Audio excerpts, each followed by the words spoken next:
మెగానన్ TV burning topic. ఎప్పుడు బాంబుల మూతలు, కర్ఫ్యూలతో అల్లకల్లోలంగా కనిపించే పాకిస్తాన్ అంతర్గత విభజనకు సమయం వచ్చినట్టే కనిపిస్తోంది. 1971 విభజన చేసిన గాయాలు, జ్ఞాపకాలు ఒకవైపు విక్రిస్తున్న సమయంలో మరోసారి విభజన దిశగా పడుతున్న అడుగులు ఆ దేశాన్ని మరింత దివాళా తీస్తుందనే హెచ్చరికలు ఉన్న వేళ దేశంలో మరిన్ని ప్రావిన్సుల ఏర్పాటుకు సిద్ధమవుతున్నట్లు తెలుస్తుంది. పాకిస్తాన్లో అంతర్గత విభజన 1971 తర్వాత మరోసారి సంక్షోభం దిశగా దాయాది దేశం. ప్రావిన్స్ల ఏర్పాటు దిశగా పాకిస్తాన్.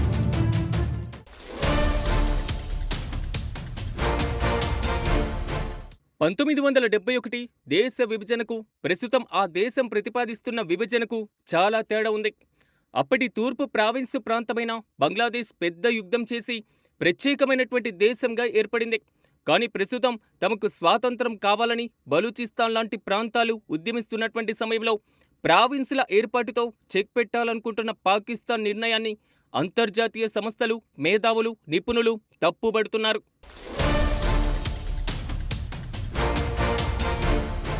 చిన్న చిన్న ప్రావిన్సులను తప్పకుండా ఏర్పాటు చేస్తామని అన్నారు పాకిస్తాన్ కమ్యూనికేషన్ శాఖ మంత్రి అబ్దుల్ అలీం ఖాన్.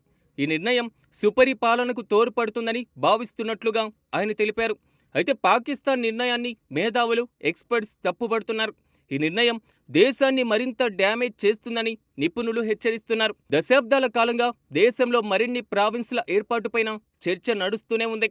స్వాతంత్రం వచ్చిన 1947లో 5 ప్రావిన్సులు ఉండేవి. బంగ్లాదేశ్, పశ్చిమ పంజాబ్, సింధ్, నార్త్ వెస్ట్ ప్రావిన్సులు కూడా, మరియు బలూచిస్తాన్ కూడా ఉండేది. అయితే ఈస్ట్ బెంగాల్లో 1971 యుద్ధం తర్వాత విడిపోయి బంగ్లాదేశ్ అవతరించింది.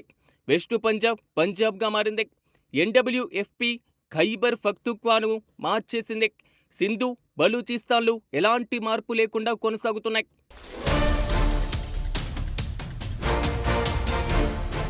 ఒకవైపు బలూచిస్తాన్ తమకు స్వతంత్ర దేశం కావాలని ఉద్యమం చేస్తుంది.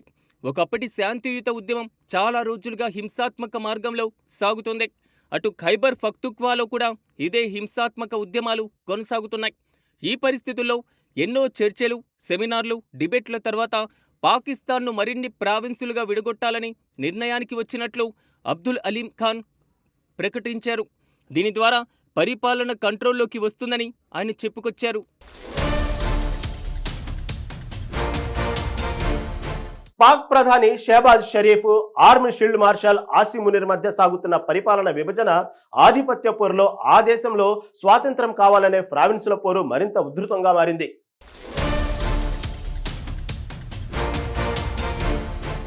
ప్రస్తుతం ఉన్నటువంటి ప్రావిన్సులను ఒక్కోదాన్ని 3 ప్రావిన్సులుగా విభజించాలని నిర్ణయానికి వచ్చినట్లుగా తెలుస్తోంది. సింధు, పంజాబ్, బలూచిస్తాన్, ఖైబర్ పఖ్తూన్ఖ్వాలను ఒక్కొక్క దాన్ని 3 ప్రావిన్సులుగా డివైడ్ చేయనున్నట్లుగా తెలిపారు. మా చుట్టుపక్కల ఉన్నటువంటి దేశాలలో చాలా చిన్న చిన్న ప్రావిన్సులు, రాష్ట్రాలు ఉన్నాయి. ప్రస్తుతం మేం చేసేటువంటి విభజన పెద్ద విషయం కాదని అలీ ఖాన్ అన్నారు.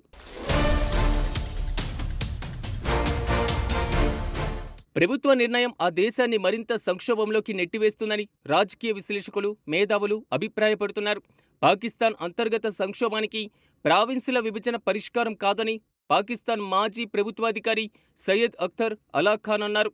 అదేవిధంగా దేశంలో రాజ్యాంగ, పాలన, చారిత్రాత్మకమైనటువంటి సమీక్ష జరగాల్సి ఉందన్నారు.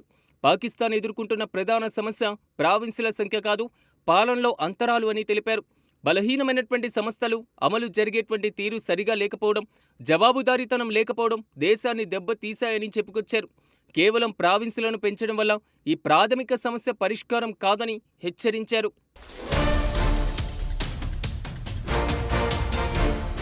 పాకిస్తాన్కు చెందినటువంటి థింక్ ట్యాంక్ ఫిల్టర్ అధ్యక్షుడు అహ్మద్ బిలాల్ మెహబూబ్ కూడా గతంలో పరిపాలన పునర్నిర్మాణ ప్రయోగాలపైన తీవ్ర హెచ్చరికలు జారీ చేశారు. ప్రస్తుతం కొత్త ప్రావిన్సులను పెంచడం దేశాన్ని మరింత ఇబ్బందిలోకి నెట్టివేస్తుందని టాక్ కూడా వినిపిస్తుంది. మొత్తం మీద ఈ సమయంలో పాకిస్తాన్లో కొత్త ప్రావిన్సులను ఏర్పాటు చేయడం ద్వారా ఆ ప్రాంతాల్లో ఉన్నటువంటి ప్రాంతీయ తత్వాలు, ఆ దేశంలో ఉన్నటువంటి విభజన వాదానికి కొంతవరకు చెక్ పెట్టవచ్చని పాకిస్తాన్ ప్రభుత్వం యోచిస్తుంది. కానీ ప్రావిన్సులలో నివసించేటువంటి ప్రజలు ఈ నిర్ణయాన్ని ఎంతవరకు స్వాగతిస్తారనే దానిపైన ఉత్కంఠ కొనసాగుతూనే ఉంది. ఆ దేశంలో ఉన్నటువంటి మేధావులు, ఆ దేశంలో ఉన్నటువంటి నిపుణులు, రాజకీయ విశ్లేషకులు కూడా పాకిస్తాన్లో ప్రావిన్సుల ఏర్పాటు అత్యవసరం కాదని పేర్కొంటున్నారు.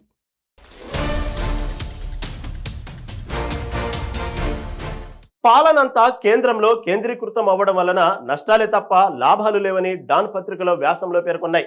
స్థానిక పాలన కంటే పెద్ద ప్రావిన్సులు పెద్ద సమస్య కాదన్న అభిప్రాయాన్ని వ్యక్తం చేశారు. రాజ్యాంగానికి అనుగుణంగా ప్రస్తుత పరిపాలన విభాగాలను శక్తివంతం చేయడం, స్థానిక ప్రభుత్వాన్ని బలోపేతం చేయడంపై దృష్టి కేంద్రీకరించాలని మేధావులు సూచిస్తున్నారు. కొత్త రాష్ట్రాలను విభజించామనే ముందు ప్రస్తుత సమస్యలను పరిష్కరించకపోతే పరిస్థితిని మరింతగా దిగజారుతుందని నిపుణులు హెచ్చరిస్తున్నారు.